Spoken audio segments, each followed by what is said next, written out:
বিদ্যালয়টি 1991 সালে প্রতিষ্ঠিত হওয়ার পর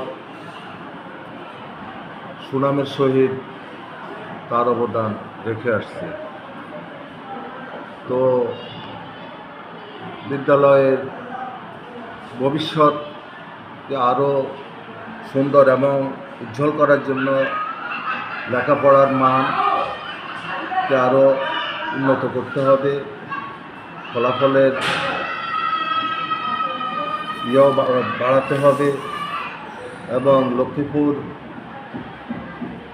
মাধ্যমিক বিদ্যালয়ের মধ্যে যেন সাতসজ্জাবর মাস্টারহাট উচ্চ বিদ্যালয়টি একটি আদর্শ প্রতিষ্ঠান হিসাবে তার ভূমিকা রাখতে পারে, আমি সেই প্রত্যাশা করি। আমি 34-35 বছর আমার কর্মজীবনের প্রায় শেষান্তে। ফেব্রুয়ারি মাসে আমার অবসর। যারা দায়িত্ব পালন করবে আমার বিশ্বাস তারা আমার সাথে আরও ভালোভাবে স্কুলে এগিয়ে নিয়ে যাবেন এবং স্কুলের ভালো ফলাফলের জন্য এবং শিক্ষার মান বৃদ্ধি করার জন্য তারা সর্বাত্মক প্রচেষ্টা চালাবেন।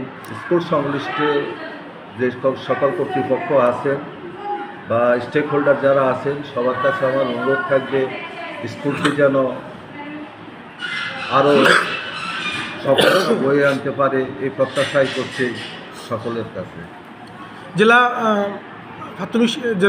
মাধ্যমিক শিক্ষা অফিসার, উপজেলা মাধ্যমিক শিক্ষা অফিসার অথবা নির্বাহী অফিসার অথবা জেলা প্রশাসকের মহোদয়ের কাছে আপনার শেষ সময় কোনো কিছু দাবি আছে কিনা স্কুলের জন্য?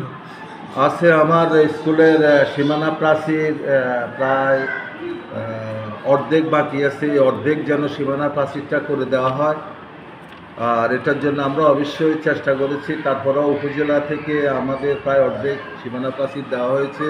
আশা করি ভবিষ্যতেও কর্তৃপক্ষ এই ব্যাপারে সুনজর দিবেন, তাদের সুদৃষ্টি কামনা করছি।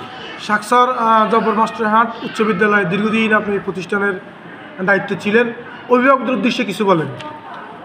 অভিভাবকরা তাদের সন্তানের দায়িত্ব নেবেন, বাড়িতে তারা লেখাপড়া করে কিনা এবং স্কুলে ঠিকমতো আসে কিনা এবং বিশেষ করে যে মোবাইলের অপব্যবহার সেটাকে রোধ করতে হবে, যেন একজন শিক্ষার্থী ভালোভাবে মানুষ হওয়ার পর যেন পরিবারের, সমাজের, রাষ্ট্রের দায়িত্ব নিতে পারে।